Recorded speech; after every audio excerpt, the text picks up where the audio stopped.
하나님, 겸손하게 우리의 삶을 돌아볼 때에 돌아보면 전적인 하나님의 은혜일 수밖에 없음을 깨닫습니다. 주님께 먼저 감사와 영광을 올려드리오니 그 합당한 은혜에 또한 합당한 삶을 살지 못한 것을 또 회개하며, 그러나 용서하시는 하나님 앞에 또다시 그 눈물과 간구와 기도로 올려드리오니 주여 저희들을 용납하시고 받아 주시옵소서. 저희들에게는 어떤 근거가 없습니다. 오직 예수 그리스도 그 보혈, 그 유월절 어린 양, 하나님의 어린 양이신 예수 그리스도를 통하여 우리가 얻게 된 바 그 구원의 은혜와 감격을 오늘 이 시간 예배를 통하여 다시 확인하게 하여 주시옵시고, 이제는 우리의 힘과 능력으로 살아감이 아니라 하나님의 힘과 능력인 곧 우리에게 있어서는 은혜로 살아가는 복된 삶이 되게 하여 주시옵소서. 다윗과 같이 성경에 기록된 수많은 하나님의 백성들처럼 은혜가 아니고서는 살아갈 수 없다라는 것을 깨달아 알게 하여 주시옵시고, 내 힘을 의지하는 어느 순간부터인가 벌써 그 삶에 하나님의 무거운 짐으로 드리워지게 되는 비참한 모습이 아니라 주님께서 함께 멍에를 지고 함께 가자고 달려오시는 바 우리가 동행하여 그 길 위에 서 있는 하나님의 백성들로 하나님을 왕으로 예수 그리스도를 만왕의 왕으로 순종하며 따라가는 하나님의 거룩한 백성, 구원받은 자들의 삶이 되게 하여 주시옵소서. 의지할 수밖에 없사오니 하나님 받아주시고, 오늘도 사모하오니 주여 우리에게 새겨주시옵시고, 그 기록된 바 하나님의 말씀이 우리의 심령 가운데 뜨겁게 성령의 뜨거움으로 인하여 그 열정과 믿음으로 인하여 아로 새겨지게 하여 주시옵시고, 깊게 새겨지게 하여 주시옵소서. 이 말씀대로 사는 것이 우리가 사는 것일 뿐만 아니라 우리가 그 말씀대로 살 때에 우리의 주변에 죽어가는 수많은 이들이 또다시 살 수 있음을 우리는 믿습니다. 주여 우리 찾으시는 교회와 사랑하는 성도들을 통하여 하나님 그 구원의 역사에 동참케 하여 주시옵시고, 그 구원을 경험할 수 있는 복된 영혼들이 되게 해 주시옵소서. 우리가 이렇게 예배할 때마다 나라와 민족을 위하여 기도하옵고, 민족의 교회뿐만 아니라 우리 감리교회와 우리 지방과 우리 찾으시는 교회와 사랑하는 지체들을 위하여 기도하오니 주여 응답하시고 받아 주시옵소서. 귀한 말씀 사모합니다. 오늘도 주시는 능력의 말씀, 은혜의 말씀, 분명한 하나님의 음성을 듣고 우리의 마음 가운데 큰 울림이 있게 하여 주시옵시고, 그 말씀대로 움직여지고 사라지게 되고 손을 움직일 수 있는 힘을 더하여 주시옵소서. 감사드립니다. 그 말씀을 기대하옵는 모든 이들에게 한량없는 은혜로 성령으로 충만히 역사해 주시옵소서. 우리 구주 예수 그리스도 이름으로 간절히 기도 올리옵나이다. 아멘. 할렐루야. 자, 옆에 있는 분 축복하도록 하겠습니다. 이렇게 축복하도록 합니다. 하나님을 절대 없인 여겨서는 안 됩니다 라고 축복하시기 바라겠습니다. 오늘 나온 표현 그대로 제가 메시지를 담아서 서로 축복을 했습니다. 일단 먼저 좀 말씀을 드릴 것은요, 오늘 오후 예배 때는 사무엘하 11장, 12장, 시편 51편을 이제 같이 볼 겁니다. 왜냐하면 이게 이제 같이 가야 되기 때문에 그렇습니다. 그래서 여러분 시편 51편을 이렇게 보신 분들은 거기 주제 타이틀이 적혀 있어요. 나단이 쫓아와가지고선 다윗에게 그게 바로 당신이요라고 그 범죄한 사실을 아주 직격탄을 날릴 때에 그 소리를 듣고 눈물을 흘리면서 회개할 때에 나왔던 시편이다라고 시편 51편이 나와 있기 때문에 사무엘하 11장, 12장, 시편 51편을 이제 같이 오후 예배 때 읽고 그 시편을 중심으로 함께 나누도록 하겠습니다. 자, 이제 오늘 우리가 함께 나누는 오늘 사무엘하 12장의 말씀은 11장을 전제로 하지요. 여러분 11장 지난주에는 그 앞서 있는 장을 저희가 나눴지만 11장, 12장이 함께 연결이 돼서 이해가 되셔야 되는데 11장에 이제 무슨 내용이 기록되어 있는지 여러분 어느 정도는 아실 거예요. 27절까지의 내용이지만 거기 있는 내용은 바로 다윗이 우리아의 아내 햇사람, 그러니까 유대 사람이 아니에요. 이방 사람이었습니다. 그런데 그 이방 사람인 햇사람이 어떻게 군대 안으로 들어왔어요. 그러니까 이 사람이 보통 사람은 아닌 거예요. 완전히 개종을 한 겁니다. 그러니까 하나님을 믿기로 완전히 개종을 한 거예요. 거기다가 다윗의 아주 충성스러운 신하가 됐습니다. 게다가 이게 그냥 신하가 아니라 왕궁에서 보위하고 보필하는 신하가 아니라 전쟁터의 맨 앞에 나설 수 있는 수장입니다. 그러니까 아마 요압 다음으로도 칠 수 있을 거예요. 그 하는 모든 충성된 행동들을 보면 대단한 사람입니다. 그래서 우리아의 아내 밧세바를 범하게 됩니다. 이게 얼마나 치졸하고 지저분한 짓인지. 아니 여러분 그런 얘기도 많이 들었잖아요. 왜 하필이면 이렇게 눈에 띄게 목욕을 하는 바람에 그런 일이 발생되게 만들었냐고. 여러분 이거 누구 책임 소재를 묻는 게 아니잖아요.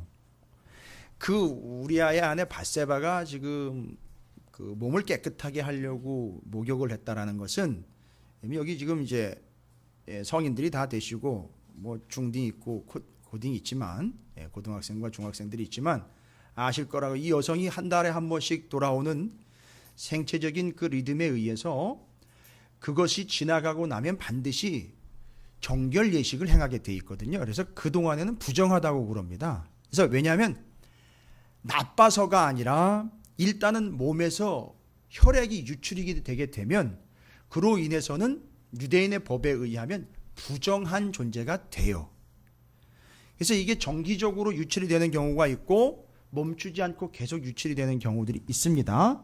그래서 이제 부정한 여인들이 주님을 만졌을 때 치료받게 되는 게 이제 신약에도 나와 있는데 지금 그 기간이 끝난 겁니다. 끝나서 몸을 정결하게 하기 위하여 몸을 씻고 있었는데 그걸 본 겁니다.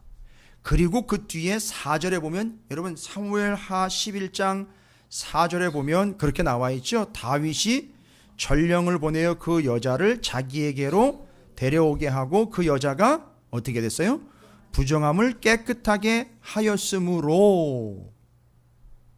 그러니까 잠자리에 들기 전에 땀나고 지저분해서 샤워를 하고 자고 이런 개념이 아니고요. 여기서는 다윗이 무엇을 다 챙긴 겁니까? 이 밧세바의 주기를 다 체크를 한 거예요. 그래서 바로 여성의 한 달에 한 번 그 기간이 끝난 걸 정확하게 체크를 하고 동침에 들어갔다는 겁니다. 그러니까 다윗이 이거를 다 체크를 한 거예요. 목사님 이거 처음 들어보는 얘기인데요. 그러니까 제가 처음으로 말씀을 드리는 게 아니라 우리가 눈여겨보지 않았던 거예요. 이 본문이 그대로 담고 있어요. 그러니까 지금 다윗의 그 주도 면밀함이 아니라 다윗의 아주 정확함이 여기다 기록이 되어 있어요. 그럼 목사님 다윗을 그렇게 깎아내리면 나중에 뒷감당을 어떻게 하시려고 그러세요? 여러분 제가 다윗을 감당할 필요는 없거든요.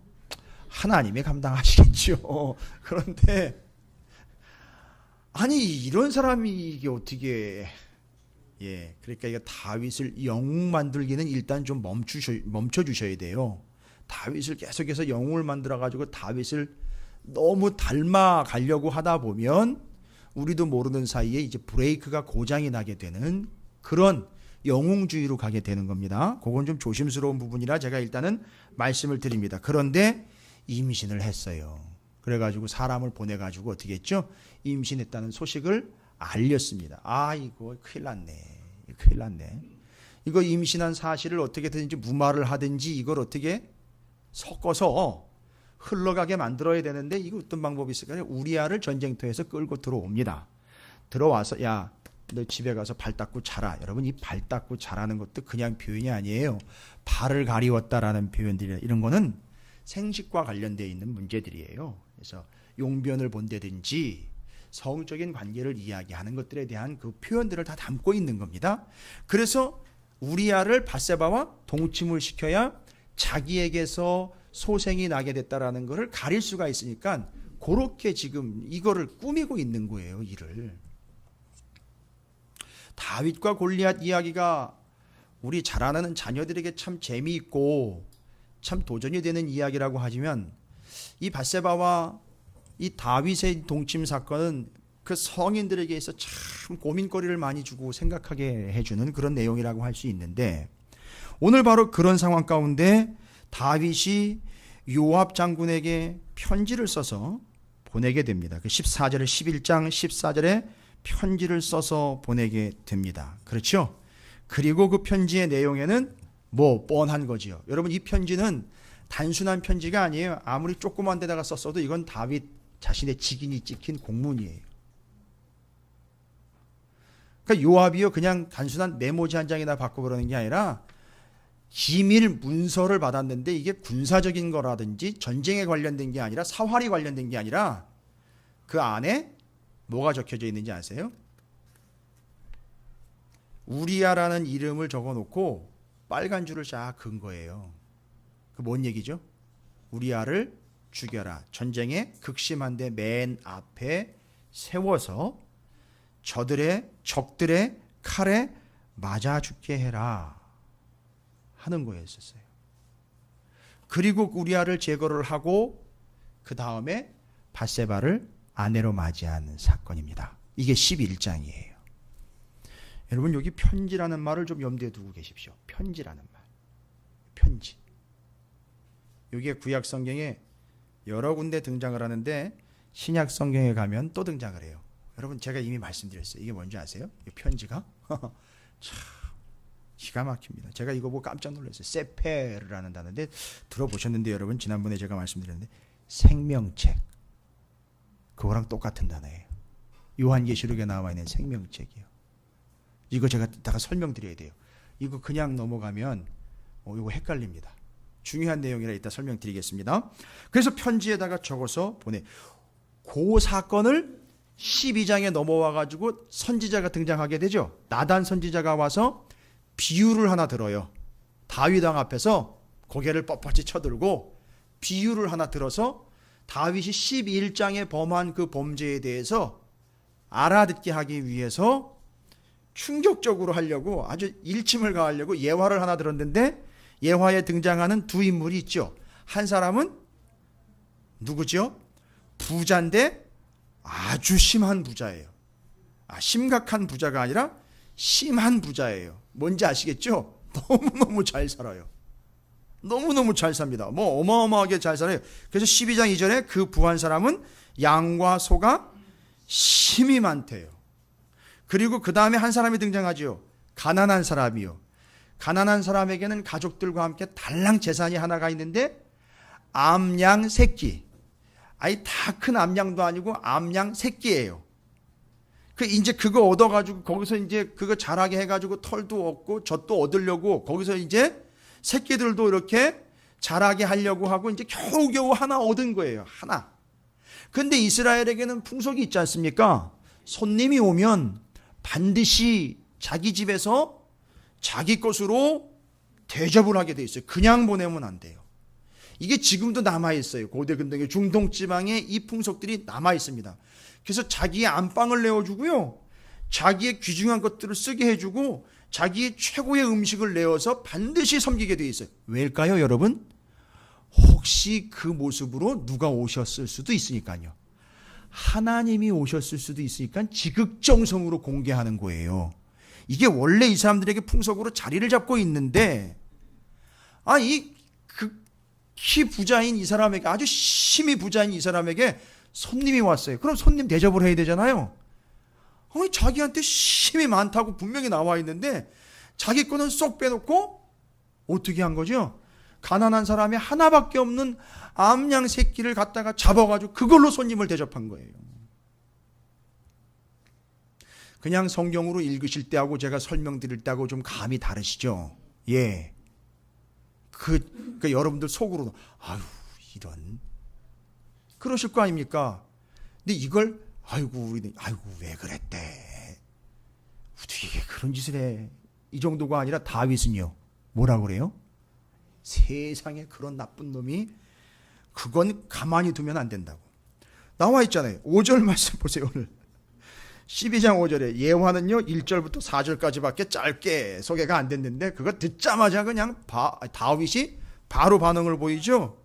5절에 다윗이 그 사람으로 말미암아 노하여 나단에게 이르되 여호와의 살아계심을 두고 맹세하노니 이 일을 행한 그 사람은 마땅히 죽을 놈이다, 이거예요. 지금 누가 누구 얘기를 하고 있는 겁니까? 자기가 자기에게 하고 있는 거예요. 아니, 그런 때려 죽일 놈이 어디 있냐는 거예요. 반드시 죽여야 된대요. 그리고 또 아는 채는요, 엄청나게 아는 채를 해요. 6절에 보면 제가 왜 이런 얘기를 드리냐면, 그가 불쌍히 여기지 아니하고 이런 일을 행하였으니, 그렇죠, 다 토해냅니다. 불쌍히 여기지 않았다는 거.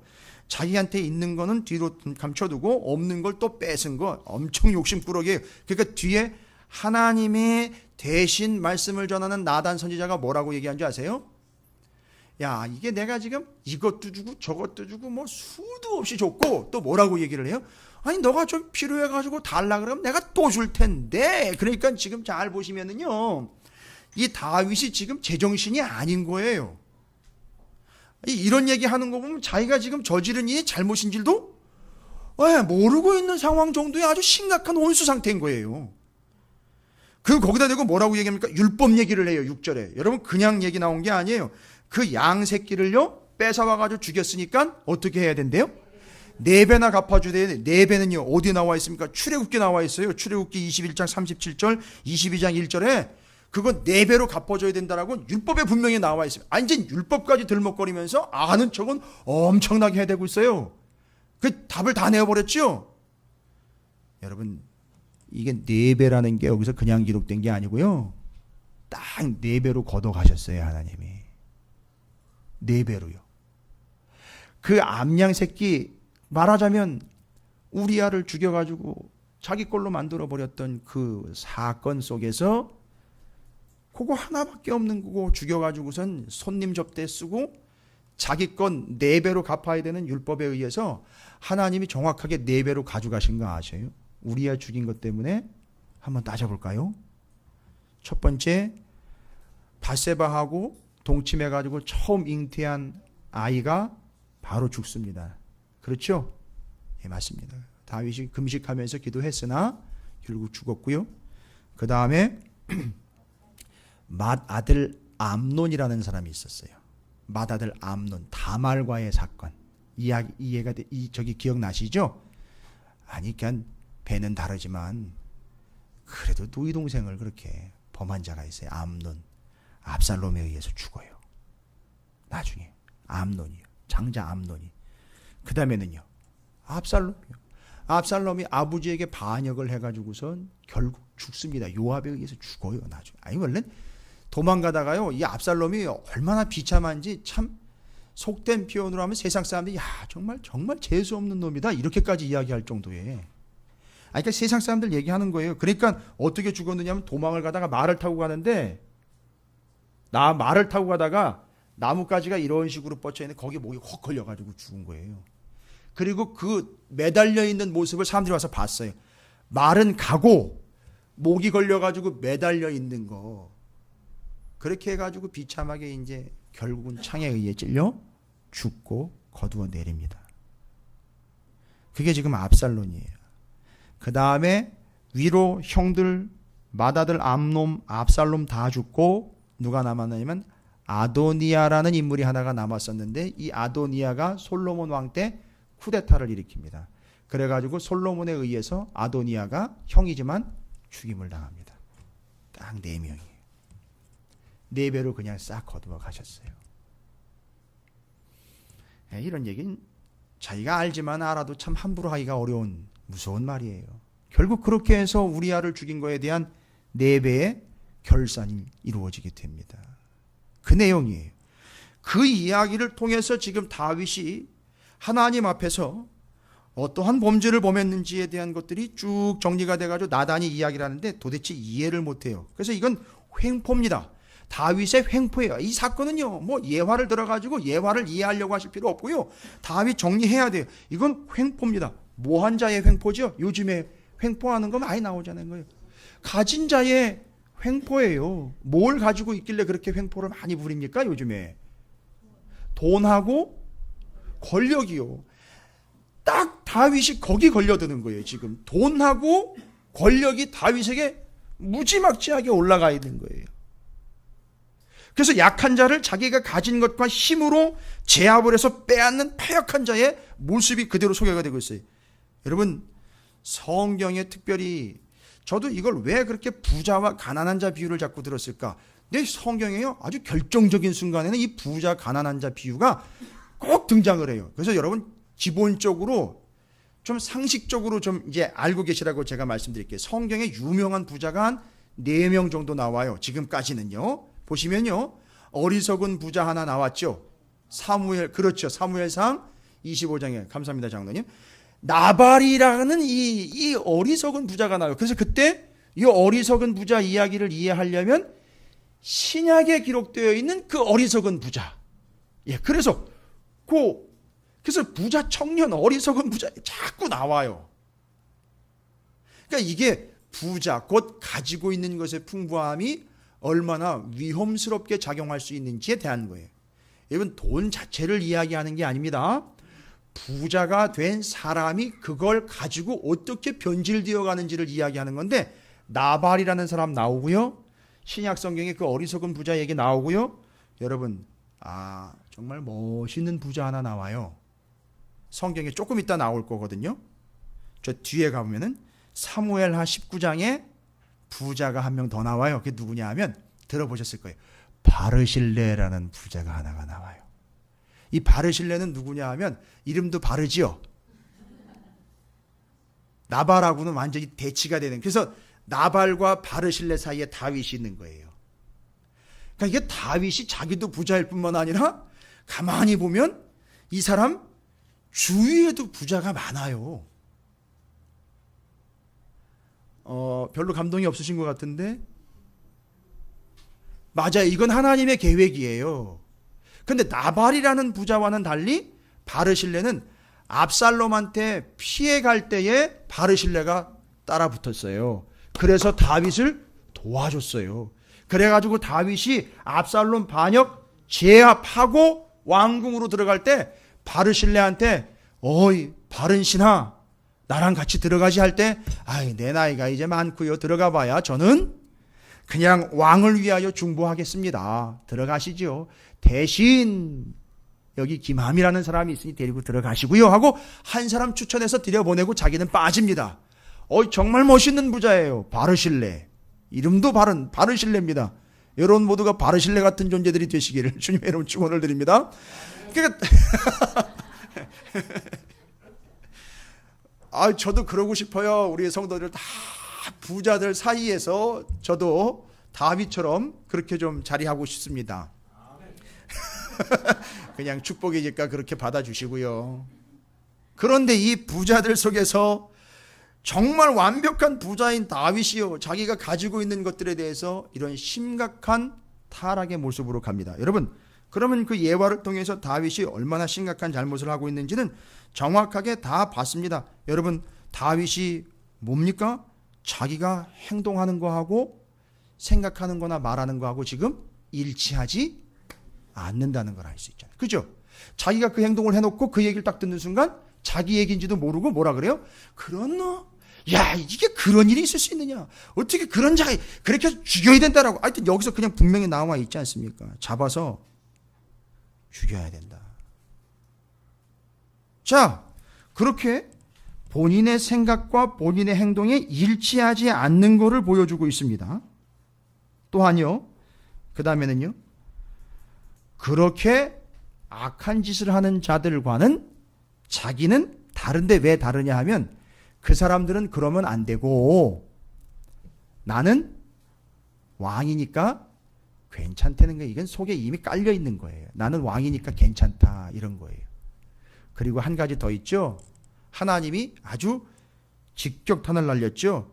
내가 다 줬잖아. 이미 사울의 손에서도 구원을 해줬고 왕으로 세웠고 다 줬고 풍부하게 줬고 더 달라 그러면 또 줄 거고 부족하면 내가 더 채워줄 텐데, 여러분 이건 다윗에게만 한 얘기가 아니라 우리 모두에게 하신 얘기예요.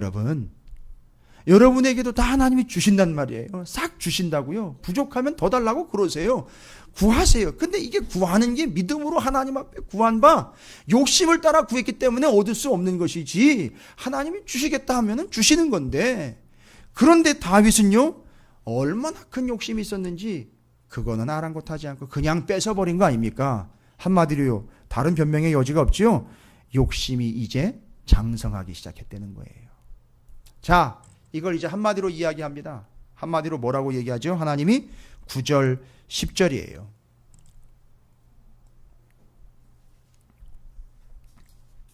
여러분 9절 10절은 나단을 통해서 하나님이 다윗에게 그 다윗이 행한 모든 일들에 대해서 한마디로 정리한 거죠. 그 행동은요, 어떤 행동이었다는 거죠? 그래, 9절에는 뭐라고 나와 있죠? 말씀을 업신여긴 것이고 10절에는요, 나를 업신여긴 거예요. 그러니까 공통적인 단어는 업신여김이라는 거예요. 업신여김. 그러니까 이 행동 이 자체는 하나님을 업신여김입니다. 여러분 오늘 이 업신여김이라는 단어와 편지라는 단어를 좀 정리를 하셔야 돼요. 이게 중요한 개념이기 때문에 다윗의 행동은 한마디로 결정이 났죠. 결론이 났죠. 하나님을 말씀을 업신여김이에요. 여러분 업신여겼다. 발음도 잘 안 되는데 업신여겼다라는 말은 히브리어로 바자라는 단어예요. 그럼 제가 몇 가지만 설명을 드릴게요. 그러니까 여기서 업신여겼다라는 말만 보면 단순하게만 생각이 되는데 뭐냐, 하나님 말씀을 시키는 대로 안 했다 뭐 이런 식으로만 오해할 수 있는데 성경의 몇 군데에 우리의 이해를 도울 수 있는 기가 막힌 표현들이 바자라는 단어, 업신여겼다라는 단어가 똑같이 사용된 데가 있습니다. 이미 우리가 다 살펴봤어요. 창세기 25장 34절에 보면 여러분 다 아시는 얘기예요. 야곱과 에서 이야기에서 에서가 뭐를, 그렇죠, 장자의 명분을 거기는 업신여겼다라는 표현하는데 가볍게 여겼더라 했는데 그 단어가 바자라는 요 단어랑 똑같이 쓰였어요. 그러니까 지금 그 식대로라면 에서가 장자의 명분을 가볍게 우습게 여긴 것처럼 다윗이 하나님의 말씀을 우습게 여긴 거예요. 가볍게 여긴 거라고요. 여러분 심각합니까? 그래도 그냥 어지간합니까? 예, 집사님 감사합니다. 아주 인상을 이렇게 다 쓰시면서 맞아요. 그 정도로 심각한 거예요. 여러분 다윗이 지금 잘 나다가다 잘 해다가다 어쩌다 한번 덜컥 주저앉은 게 아니에요. 본성이 이미 이게 그 안에 인간의 본성으로 자리를 잡고 있다는 거예요. 그래서 조건만 맞으면 계속 터지는 거예요. 그 다음에는요, 요 바자라는 업신여기라는 단어가 어디에 나와 있느냐면 민수기에 가보시면 민족의 지도자들이 고의로 하나님의 말씀을 어기는 행위에 대해서 업신여긴다라는 요 단어를 또 썼어요. 여러분 민수기면은 광야 생활이잖아요. 광야 생활에서 이스라엘 백성들이 막 하나님 앞에 왜, 물론 모세가 지도자니까 모세한테 쫓아와가지고 왜 여기까지 막 난리를 피우고 막 돌 들어가지고 죽이려고 치려고 했던 그 모습 있잖아요. 그게 바로 업신여기고 무시했던 행위들이에요. 점점 이제 더해갑니다. 아, 여러분 사무엘상에도 이 단어 나와 있는 거예요. 여러분 또 살펴봤어요. 사무엘상에 17장이에요. 골리앗과 다윗이 서 있을 때에 골리앗이 다윗을 보고 업신여기고, 그때 요 단어가 똑같이 쓰였어요. 그러면은요, 여러분 좀 아주 위험하기도 하고 아주 폐역한 상상을 한번 해볼게요. 다윗이 지금 뭐가 돼 있는 거죠? 자기는 예전에 골리앗을 쳐가지고 하나님의 이름으로 그걸 이겼는데 지금 자기는 하나님의 이름을 등에 업고 뭐가 돼버린 거죠? 자기가 골리앗이 돼버린 거예요. 그래서 이제 자기 눈앞에는 다 아래로 보이는 거 아닙니까? 이런 상황이 돼버린 거예요. 그래서 여기 업신여겼다라는 말이 지금 그걸 이야기하고 있는 거예요. 그리고 말라기에 또 한 번 쓰여요. 기가 막히게 구약의 말라기의 마지막 부분에서 이스라엘 백성들이 포로 생활하고 돌아왔는데 여전히 옛날로 다시 돌아가는 걸 업신여겼다라고 또 표현을 하고 있어요. 그래서 이게 총체적인 거예요.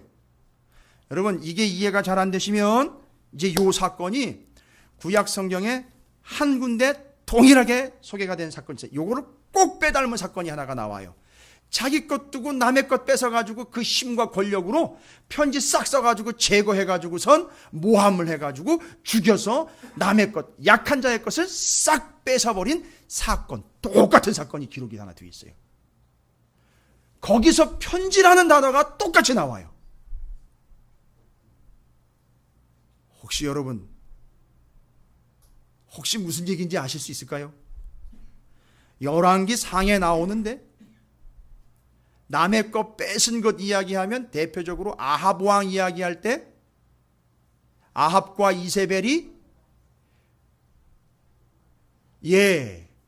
나봇의 맞습니다.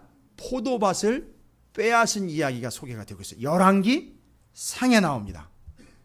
여러분, 이 이야기가 조금 그래도 다윗에게 좀 기대를 벌어볼 만하면서 왜 그렇지 하면서 아쉬움으로만 넘어갈 문제가 아닌 심각한, 얼마나 심각한 건지 열왕기 상의 이야기를 보면 이게 상당히 심각한 일이었다라는 걸 알 수 있어요. 열왕기 상 2장 21장 죄송합니다. 열왕기 상 21장을 보시면은요, 우리도 얼핏은 다 기억을 하고 있는 내용이긴 하지만 열왕기 상 21장에 1절부터 10절까지만 보시면은요, 제가 그 아합과 아합의 아내지 않습니까? 이세벨이요. 이게 우글우글한 동네에서 온 우상의 거의 여사제격이에요. 이세벨이요. 근데 그 아합과 이세벨이 먼저는 아합이 고민을 해요. 끙끙 앓습니다. 왜 앓는가 봤더니만 나봇의 포도원이 너무 마음에 드는데 저걸 뺏어야 되는데 나봇이 아주 강경해요. 왜입니까?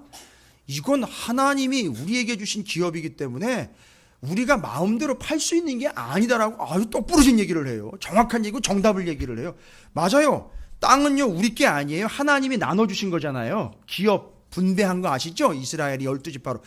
분명히 그건 하나님 건데 그걸 팔으려고 넘기려는 거예요. 나한테. 왕이니까 나한테 넘기려는 거예요. 내가 값 쳐줄게. 그건 값의 문제가 아닙니다. 이건 법입니다. 절대 넘기면 안 됩니다. 할 때 그걸 보고 이제 아합이 고민하다가 옆에 있는 이세벨이 뭘 그런 걸 가지고 고민을 하느냐고 이야기를 합니다. 그 후에 이 일이 있으니라 이스라엘 사람 나봇에게 이스라엘에 포도원이 있어 사마리아 왕 아합의 왕궁에서 가깝더니. 여보세요. 가까우니까 아합의 왕궁에서 나봇의 포도원이 다윗의 궁에서 누구의 집이 보이는 것처럼요. 우리아의 집이 보이는 것처럼 나봇의 포도원이 보인단 말이에요. 그러니까 항상 보고 마음에 드는 거예요. 그리고 마음에 드니까 어떻게 하려고 계획을 먹은 거죠? 뺏어야 되겠다. 내가 가져야 되겠다. 아합이 나봇에게 말하여 이르되 내 포도원이 내 왕궁 곁 가까이 있으니 내게 주어 채소밭을 삼게 하라. 아니 이게 지금 포도원이고 그거 기업인데 그걸 자기가 뺏어가지고 뭐 하겠다는 거죠? 채소밭 심겠다는 거예요. 채소밭 만들겠다는 거예요. 그 대신에 그보다 더 아름다운 포도원을 내게 줄 것이요. 만일 내가 좋게 여기면 그 값을 돈으로 내게 주리라. 아니요, 돈이 문제가 아닙니다. 나봇이 아합에게 말하되 내 조상의 유산을 왕에게 주기를 여호와께서 금하실지로다 하니 이스라엘 사람 나봇이 아합에게 대답하여 이르기를 내 조상의 유산을 왕께 줄 수 없나이다. 아합이 근심하고 답답하여 왕궁으로 돌아와 침상에 누워 얼굴을 돌리고 아니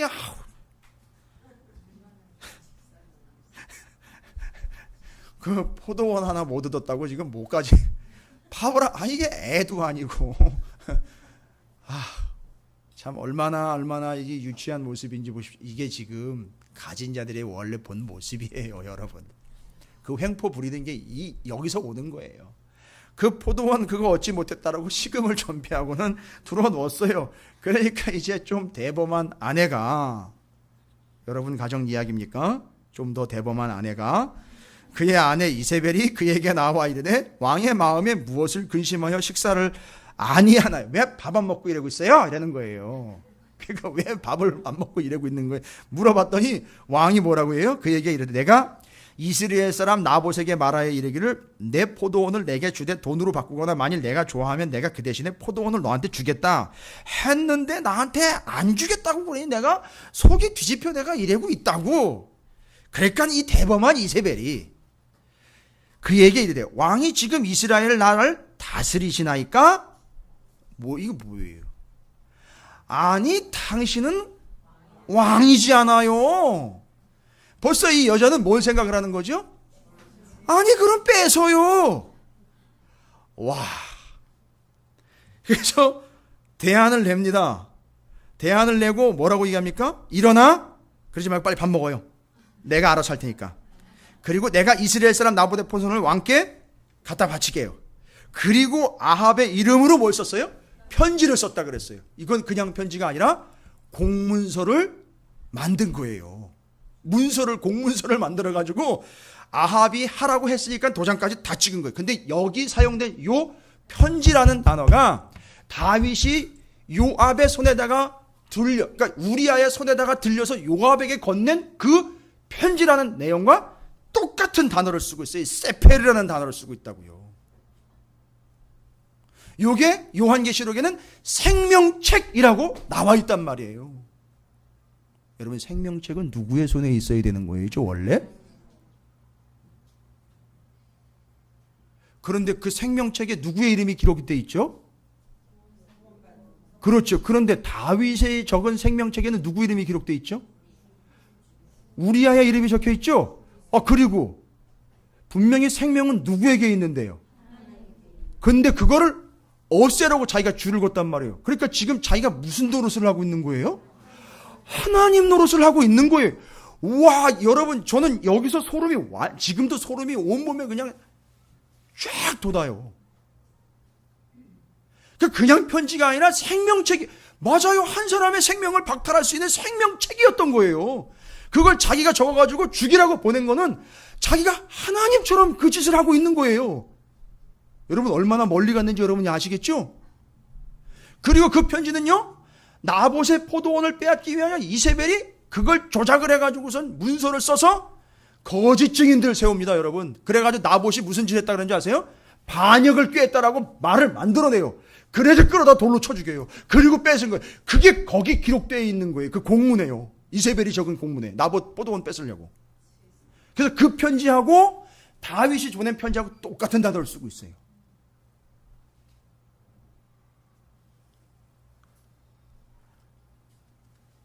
여러분 하도 기가 막혀서 지금 대답을 못 하신 거죠? 이렇게 말문이 막히신 거죠? 그리고 한번 보십시오. 다윗이 이제는 뭐를 손에 잡고 자꾸 붙잡기 시작한 거예요. 보니까 이세벨이나 다윗 이야기에서 내가 왕이니까 책상에 앉아가지고 이제 주로 도장 찍고 사인하는 거에 이제 매료가 돼버리는 거예요. 원래 이 사람은 테이블에 앉아가지고 뭐를 했어야 되는지요? 하나님의 말씀의 책을 붙잡아야 되는데 이 사람은 늘 이제는 뭐 하기 시작하는 겁니까? 그 편지들 붙잡아 사인하기 바쁜 거예요. 여러분 일을 빨리 해결하려면요 빨리 사인을 받아내야 돼요. 그렇죠? 국회에서도 빨리 법안이 통과가 돼야 발효가 되는 거 아닙니까? 그렇죠. 그러니까 여기 공무원들과 우리 위정자들이 매일 하는 게 바로 그거 아니에요. 대통령의 결재가 나기만 기다리는 거 아닙니까? 빨리 받아야 되는 거예요. 그러니까 빨리 사인 받으려면 정치를 해야 되는 거예요. 작업을 해야 되는 거라고요.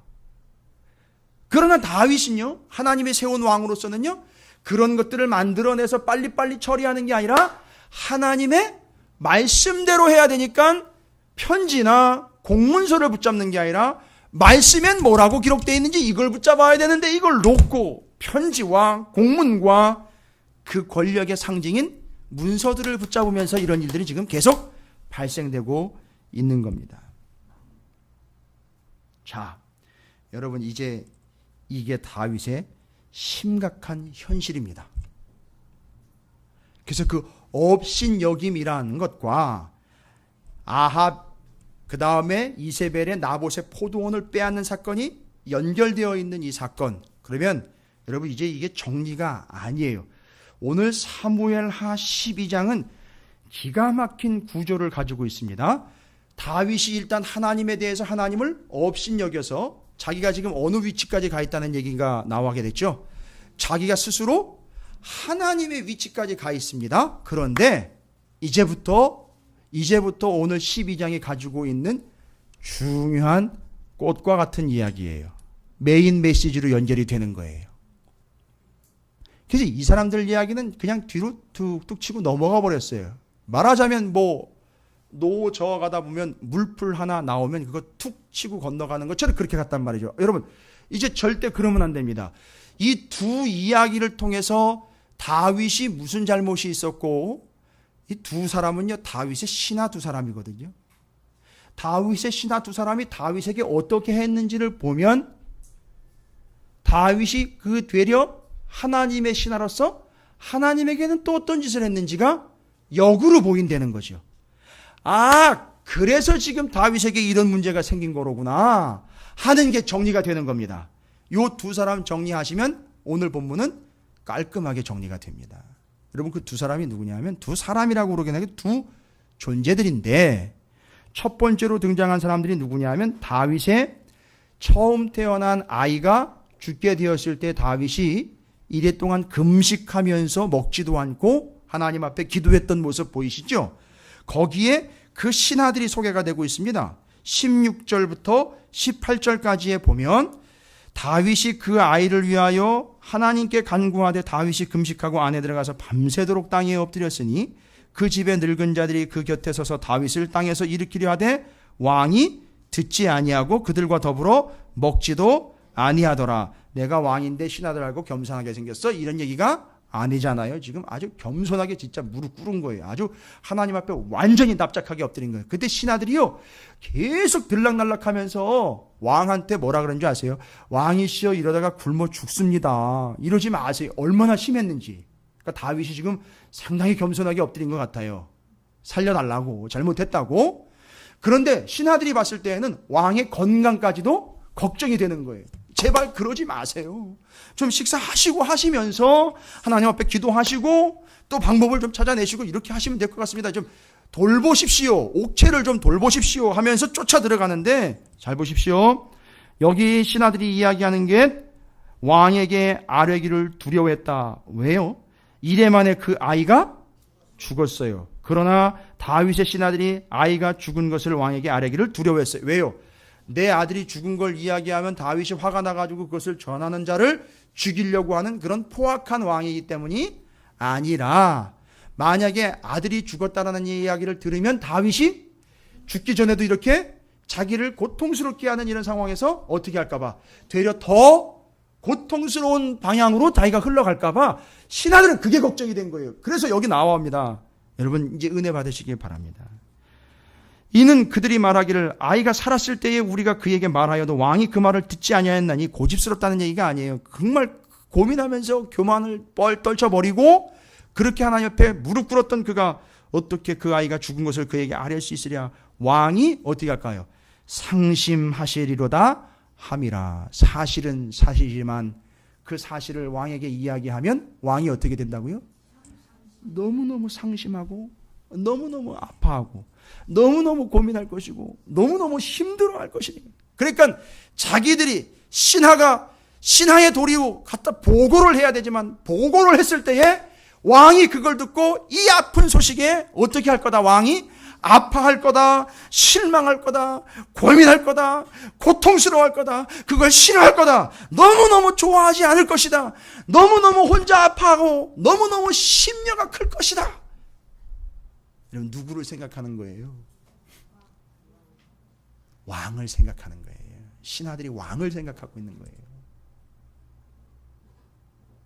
여기 표현된 바로 요 단어요. 신하들이 다윗을 생각할 때 그분이 상심할 거다. 이걸 갖다 알려주면 그 왕이 상심하고 아파하고 고민하고 힘들어할 거다. 여러분, 우리에게 그런 믿음이 있나요? 이건 어렵지 않잖아요. 쉬운 거죠. 여러분이 만약에 그렇게 행동을 하시면은요, 하나님이 아파하시지 않을까요? 그거 하나님이 싫어하는 거 아닐까요? 그거 하나님이 절대 좋게 보는 거 아니라고 여러분 생각 안 드십니까? 그걸 생각하기 때문에 신하들은요, 왕에게 그런 아픔이나 그런 고통을, 그런 실망을 안겨주고 싶지 않기 때문에 알릴 수가 없는 거예요. 누구를 생각하느냐? 보고하는 거 하나하나까지도, 행동하는 거 하나까지도 왕의 심기를 살피고 있는 이 신하들의 모습인데, 그러면 이제 거기서 다시 올라가 볼까요? 그럼에도 이런 신하들이 그 다윗에게는 있는데도 불구하고 다윗은 하나님의 신하로서 하나님의 마음은 안주게도 없고 살피지도 않고 하나님이 이걸 했을 때 좋아하실지 싫어하실지 좋다 이런 마인드도 없이 그냥 자기가 마치 왕인 것처럼 도장에다 꾹꾹 찔러대면서 자기 권한과 자기 재산을 쓰려고 하고 자기 위치에서 자기가 하나님의 입장에서 마치 하나님인 양 착각하면서 그 권력을 횡포하며 부리려고 했는 그 모습이 그의 신하와 비교되는 모습으로 여러분 사무엘하 12장에 지금 비춰주고 있는 거예요. 그렇게 해서 왕의 마음은 안중에도 없고 신하된 도리는 전혀 없는 다윗을 꼬집고 있는 겁니다. 이 다윗의 신하들 이야기를 통해서요. 그리고 또 뒤에 아이가 죽고 난 다음에 다윗의 이 대범한 듯한 이미 깨달은 거예요. 여러분 여기 지금 은혜스러운 고백이 하나가 나와 있는데 그건 오후 시간에 여러분과 함께 나누려고 해요. 시편 51편과 함께 23절에 다윗이 정말 깨달았어요. 그러니까 이제 신하들의 걱정은 넘어가는 거예요. 뭐가 나옵니까? 지금은 죽었으니 내가 어찌 금식하랴. 23절에요. 내가 다시 돌아오게 할 수 있느냐? 여러분 인생의 진리입니다. 다윗이 어마어마한 일을 통해서 깨달은 인생의 진리예요. 뭐라고 나옵니까? 나는 그에게로 가지만 그는 나에게로 올 수 없다. 와, 어마어마하게 별로 놀라지지 않으신데 나는 그에게로 간대요. 나는 죽으러 가는 거예요. 그러나 이미 죽은 자 그는 내게로 올 수, 아주 명백한 하나님의 진리예요. 그렇지요? 예. 인생이 그런 거예요. 뭐가 오기를 바라는 게 아니라요. 여러분 우리가 가야 됩니다. 어쩔 수 없어요. 이게 인생의 진리입니다. 하여튼 이건 다윗이 터득한 건데요. 그리고 솔로몬이 태어납니다. 그 깨달음 뒤에 이제 솔로몬이 태어나고 한 명의 신하가 더 소개가 됩니다. 이게 이제 12장을 완성해내는 거예요. 누구죠? 요압입니다. 요압의 이름이요. 대단해. 지금 누구를 치러 갔냐면 암몬 백성들을 치러 갔거든요. 암몬을 쳐서 암몬 자손의 라빠를 쳐서 그 왕성을 점령했다고 그래요. 그렇죠? 그리고 요압이 전령을 다윗에게 보냅니다. 뭐라고요? 내가 라빠 곧 물들의 성읍을 쳐서 점령하였으니 이제 왕은 그 백성의 남은 군사를 모아 그 성에 맞서 진치고 이 성읍을 쳐서 점령하소서라고 왕에게 전가를 보냅니다. 그러니까 무슨 얘기입니까? 요압이 암몬 자손의 모든 지역들을 다 점령을 하고 수도 라빠를 쳐서 딱 에워쌌어요. 그러니까 요압의 말처럼 바로 요 앞에 있는 거예요. 라빠가. 그리고 이제 다 에워쌌기 때문에 점령이 된 겁니다. 요때 이 점령이라고 한 거고요. 전가를 보내가지고 누구 모시고 오라는 거죠. 왕을 모시고 오라는 거예요. 다윗을 모시고 와서 이 안으로 들어가는 건 누가 들어가라는 거죠. 왕께서 들어가시라는 거예요. 그러면서 요압이 이야기하는 게 기가 막힙니다. 걸작이에요. 뭐라고 얘기한다고요? 이제 왕은 그 백성의 남은 군사를 모아 그 성에 맞서 진치고 이 성읍을 쳐서 점령하소서. 내가 이 성읍을 점령하면 뭐래요? 이 성읍이 내 이름으로 일컬음을 받을까 두려워하나이다 하니. 야, 그 앞에 왕이 이 이야기를 듣거나 이 소식을 받으면 얼마나 아파할까라는 마음으로 충심으로 살핀 신하의 한 이야기와 요압이요, 이건 내가 한 게 아니라는 거잖아요. 만약에 내가 치고 들어가서 점령을 하게 되면 평생 동안 내가 입에다가 뭘 달고 있다는 얘기죠. 요압이 이건 내가 이루어낸 성과지 하면서 자랑을 할 거라는 겁니다. 그런데 요압이 뭐를 아느냐 하면 다윗이 무서운 걸 아는 게 아니라 다윗보다 하나님이 무서운 걸 알아요. 그리고 지금 전쟁을 누가 이기게 한 거냐면 하나님이 이기게 한 거고요. 그리고 현재 지금 왕은 누구냐 하면 다윗이에요. 그래서 하나님이 다윗을 통해서 이 전쟁을 이기게 할 것과 지금 나는 왕이 아니라는 걸 전격적으로 드러내고 있는 거예요. 그거랑 다윗이 지금 비교가 되고 있는 거라고요.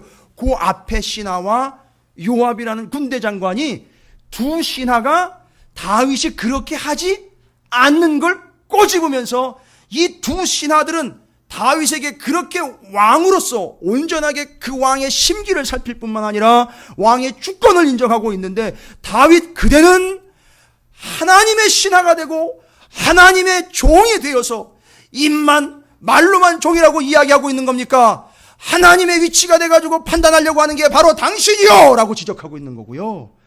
욕심내어 하나님 위치에 서려고 하는 게 당신이요 라고 지적하고 있는 거고요. 그래서 오늘 제목에 당신이 그 사람이라 라는 말 속에는 단순히 그거 하나만 이야기하려고 하는 게 아니라 제가 여기다 쭉 정리를 해놨어요.